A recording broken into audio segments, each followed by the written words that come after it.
92.7 big F एमवर मी आहे प्रथमेश तुमच्यासोबत. आणि एक मस्त शब्द आहे आयुष्यात. मला असं वाटतं की ते शब्द मी खूप वेळा वापरतो.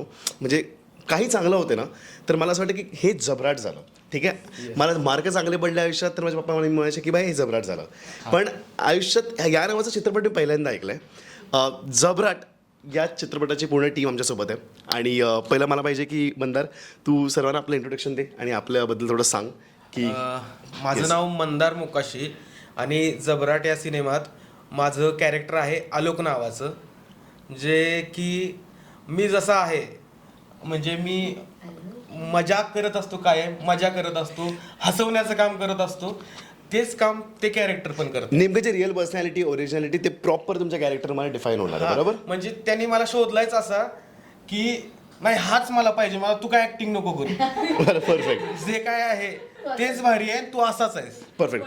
नमस्कार, मी आयली घिया आणि जबराट या चित्रपटात माझं जबराट असं कॅरेक्टर आहे राहीचं. आता जबराट का, तर ती आजच्या पिढीची मुलगी आहे. शी इज अ जेन्झी. आणि मी जेन्झी नाही, मी 90s किड आहे, झिलेनियल म्हणू शकते. पण राहीच्या रूपात मी एक्स्पेशली एकदम अल्लड, नटखट, खूप ओपन माइंडेड, एक्स्ट्रोवर्ट आणि बिनधास्त अशी ती जेन्झी आहे. आणि तिच्या स्वरूपात तुम्हाला व्हेरिएशन्स खूप दिसतील, एक्स्ट्रीम व्हेरिएशन्स एकदम जबराट असे दिसतील. अमेझिंग. आणि मॅम, तुम्ही तर of course you are the main integral part of this film. तुम्ही सांगा, हे सगळं पहिलं तर हा टायटल कसं शक्य होतं? अत्यंत नाव जबराटच कसं पकडलं? बिकॉज मी एवढं किती वेळा हा शब्द कॉमनली आपण वापरतो, पण कधी याच्यावर एम्फसाईज मी नाही केलं. पण आता जेव्हा मी मूवी पाहिली, ते स्टोरीचं सगळं काय कनेक्शन त्या वर्डनी होतेच आहे, ते मी पाहिलं. प्लीज सांगा. कारण हे खरं आहे की आम्हाला एक टिपिकल असं, म्हणजे जे पाहिजे तसं मनाला आवडणारं नाव मिळत नव्हतं. आम्ही 2-3 महिन्याची प्रोसेस चालली, ते नाव शोधायचं काय पाहिजे. आणि मग मला पण वेळ मिळत नव्हता, कारण मी बिझी होते प्रोसेसमध्ये. मग मी दुसऱ्यांना पण सांगितले, पण कोणालाच हे नाव सुचत नव्हतं आणि काही नाव येत होते. मग मी शेवटी असं केलं की एका माझ्या मित्राला सांगितलं की आता तू हे जरा, मला खूप वेळ नाही आहे, तू एक जरा नाव शोधून दे. तर त्यांनी AI ला टाकले, काही ती भलतीच नावं आणखीन आले. तर असं मी थोडंसं असं म्हटलं की अरे हे असले काही नाव असतात का रे. म्हटलं काहीतरी असं जबराट पाहिजे रे. Oh wait a minute, why not then जबराट. असं काहीतरी झालं. नाही खरंच, कारण हा शब्द माझ्या पण लहानपणीपासून, आम्ही कसं जबरी, जबराट असं म्हणायचो. मग मला जबराट, मग मी माझ्या क्रू मेंबरला सांगितलं, त्यांना आवडला. बाकी टीम मेंबरला सांगितलं, त्यांना आवडला. मग हा शब्द सगळ्यांना आवडायला. आणि मग मी विचार केला, आता आपल्या मूवीशी काय रिलेशन आहे. मी विचार केला, नाही आपल्या मूवीमध्ये सगळं जबराट आहे, बरोबर, मग करेक्ट बसणार आहे तिथे. करेक्ट. तर मी मंदार तुझ्यापासून सुरू करतोय ही गोष्ट. पहिलं तर कॅरेक्टरबद्दल तू मला सांगितलं. त्यामध्ये मेन जो तुझा रोल आहे ना, मी पाहिला की काहीतरी एक डायलॉगचा सीन चालू होता, ज्यामध्ये खूप इंटेन्स सीन आहे, तो इमोशनल सीन होता, मिडल ऑफ द ट्रेलर. भूतकाळाचं काहीतरी मेन्शन करत होतं कोणतरी त्या ट्रेलरमध्ये. आय गेस तूच बोलत होती, दुसरं कोणतरी. करेक्ट.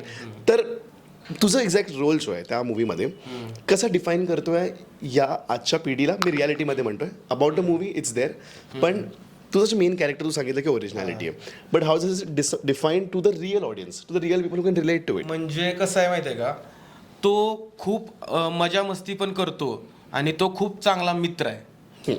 म्हणजे पिक्चरमध्ये कसं असं लव्ह स्टोरी असते ना, तसं इथं माझं मित्रप्रेम आहे. करेक्ट, समजलं. आणि हे मित्राचा एकदम खास मित्र आहे तू, खास मित्र आहे. ज्या सगळ्या अप अँड डाऊन्स मध्ये तू त्याच्यासोबत आहे सोबत आहे. आणि त्याला सांगतोय की काय करायचं काय नाही करायचं त्यामध्ये. आणि असं काहीतरी कठीणही येतात ज्यामध्ये तू त्याला सांगितलेलं की हे झालेलं आधी, आणि तू परत तेच केलं जे तुला पाहिजे होतं ते. Exactly. तसं काहीतरी झालं. आयली, मला सांग की तुझ्या कॅरेक्टरबद्दल, की एक्झॅक्ट रोल तुझं सांगितलं मला की एकदम अपबीट आणि एकदम ट्रेंडी नवीन जेन्झीवाला स्पेसमध्ये तू आहे, जे आजकाल तेच चालू आहे. You know, how does you define your role in the film? त्याबद्दल सांग. सो जेन्झी असल्यामुळे ती जास्त खूप खोलात विचार नाही करणार. जे मनात येईल ते करेल आणि करेलच. सो म्हणजे कोणाशी बोलायचं असेल तर डोळ्यात डोळे घालून बोलणार. ती काही लपवून नाही ठेवणार, जे काही आहे बिनधास्त बोलेल. सो ते आजकालच्या पिढीला खूप जास्त रिलेट होणार आहे. आणि पूर्ण चित्रपट आपला कॉलेज स्टुडंट्सवर आहे, त्याच्यामुळे कॉलेजच्या मॅक्झिमम लोकांना ते रिलेट होणार आहे. सो तशा प्रकारे हे कॅरेक्टर इव्हॉल्व्ह होत गेलं पूर्ण चित्रपटात. आणि एकदम बिनधास्त, म्हणजे माझी शिकवण याच्यात नाही होती की मी बरेचदा विचार करून बोलते की नाही आपण असं बोललो तर काय, तसं बोललं तर काय, I be more silent at many times. पण राही एक शिकवून गेली की नाही यार, एवढा कोण विचार करणार, जे आहे ते आहे, मग बोलून टाका. बरोबर. प्रगती मॅम, तुम्ही मला या चित्रपटाबद्दल थोडंसं डिटेलमध्ये सांगू शकतात की ही स्टोरी तुम्हाला कशी बाउन्स झाली आणि तुम्हाला हे असं का वाटलं की याबद्दल आपल्याला बोलायची गरज आहे? बिकॉज सत्य परिस्थिती आहे आजकाल लोकांची, जे तुम्ही चित्रपटात दाखवली आहे. एक त्यामध्ये सगळं कॉम्बिनेशन दिसतं की एक रोमॅन्स पण चालू आहे, लव्ह स्टोरी पण आहे, त्यामध्ये ते क्लायमॅक्स पण आहे, फाईट्स पण आहे, त्यामुळे क्लासेस डिफरन्स पण दाखवले आहे, त्यामुळे स्टँडर्ड्स पण डिफरन्स दाखवले आहे, प्लस टेरिटोरियल पण दाखवलं आहे की कशा फॅमिलीज पण इन्वॉल्व्ह होतात आहे. तर हे पूर्ण कसं का स्टोरी, त्याबद्दल तुम्ही सांगा. नाही, हे ठरवून केलं तुम्ही, जे म्हणजे तुमचं ऑब्झर्वेशन खूप तगड आहे. Yes, हे मी ठरवून केलंय. हे तुम्ही जे बोलता ते ठरवून होतं.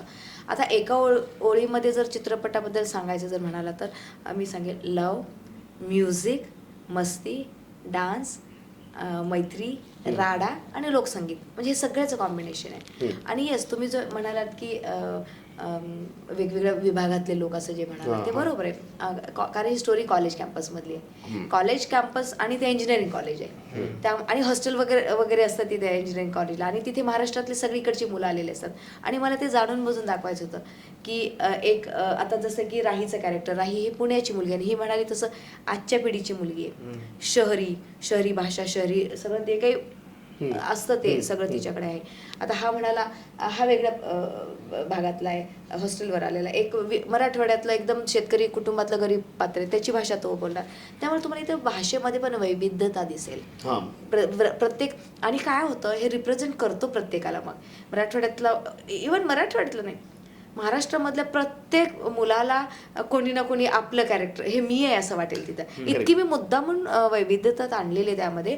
आणि प्रत्येक कॅरेक्टरचा ग्राफ वेगळा आहे. प्रत्येक कॅरेक्टर म्हणजे मी थोडंसं सायकोलॉजी पण पाळते. सायकोलॉजिकली विचार केला की हे कॅरेक्टर काय विचार करू शकतं, काय बोलू शकतो, कसं वागू शकतं, काय असतं, हे विचार करून प्रत्येक कॅरेक्टरला मी त्याचा तो ग्राफ बनवलेला आहे. या चित्रपटामध्ये हेच मुद्दे नाही, तर आम्ही चित्रपटामधून हे, म्हणजे माझं वैयक्तिक पण असं म्हणणं असतं की प्रत्येकाने प्रत्येक क्षण जगावा. राईट. आणि ते पण आम्ही, आणि जसं आपण खूप मुद्दे बोललो की एक्सप्रेस करावं किंवा जे काही सगळं काय ते सगळ्या चित्रपटामध्ये येणार आहे. आणि नक्की बघा चित्रपट. आपण ते शेवटाकडे चाललोय ना. प्लीज. नाही, आम्ही एका चित्रपटामध्ये आम्ही एक मुलींचं गाणं घेतलेलं आहे, फक्त मुलींचं गाणं घेतलेलं आहे. ते गर्ल्स रॅप तुम्ही गर्ल्स सांगितलं. रॅप. ते मुलींचं गाणं मुलींसाठीचं गाणं आहे. आणि त्याच्यामध्ये आम्ही सांगितलेलं आहे की लोक काय म्हणतील सोचणे का नाही, मनासारखं जगायचं डरणे का नाही. तर हे थोडंसं आम्ही घेतलेलं आहे. कारण कसं आहे, पुणे मुंबईचे सोडा, पण आमच्या इकडच्या स्त्रियांना अजूनही तसं मनासारखं जगणं होत नाही आजही. माझ्या काळचा तो वेगळा होता, पण आजही जमत नाही. त्यामुळे आम्ही ते गाणं घातलेलं आहे. आणि इट्स नॉट अबाउट गर्ल्स, प्रत्येकानेच आपल्या मनासारखं लाईफ टेक अवे या लाईफसाठी. मी आज येतानाच असं म्हणजे मूड आता अप झालाय. आता जास्त घाबरायचं नाही, चालत जायचं आयुष्यात. Face it. एस्केप खूप करतो ना आयुष्यात आपण. आजची पिढी एस्केप करते. नाही, एस्केप हा पर्यायच नाहीये. अच्छा. भिडायचं, काय होईल नाही तर नाही होईल, पण भिडायचं. म्हणजे आजच्या पिढीला सांगते, तरुणाईला की, आणि आम्ही आमच्या चित्रपटामध्ये पण हेच केलंय. प्रत्येक व्यक्ती असा भिडलाय, त्याला करायचं, ठरवायचं, aim, focus, continuity, hardworking, done, बाकी काहीच नाही. Amazing. Thank you so much. That was a team of जबराट with us and means lot. मला असं वाटतं की या मूवी, आता एक अर्धा मूवीचं डेफिनेशन मला या मूवी इकडे इंटरव्ह्यूमध्ये कळालं आहे. खूप खूप धन्यवाद सगळ्यांचा वेळ दिल्याबद्दल. Thank you so much. थँक्यू. आणि तुम्ही Thank you. नक्की बघा. Please सांगा. लवकरच आपला चित्रपटगृहामध्ये येतोय आणि मस्ट वॉच मूवी आहे. You must watch it. जबरा. जबरा. जबराट. थँक्यू.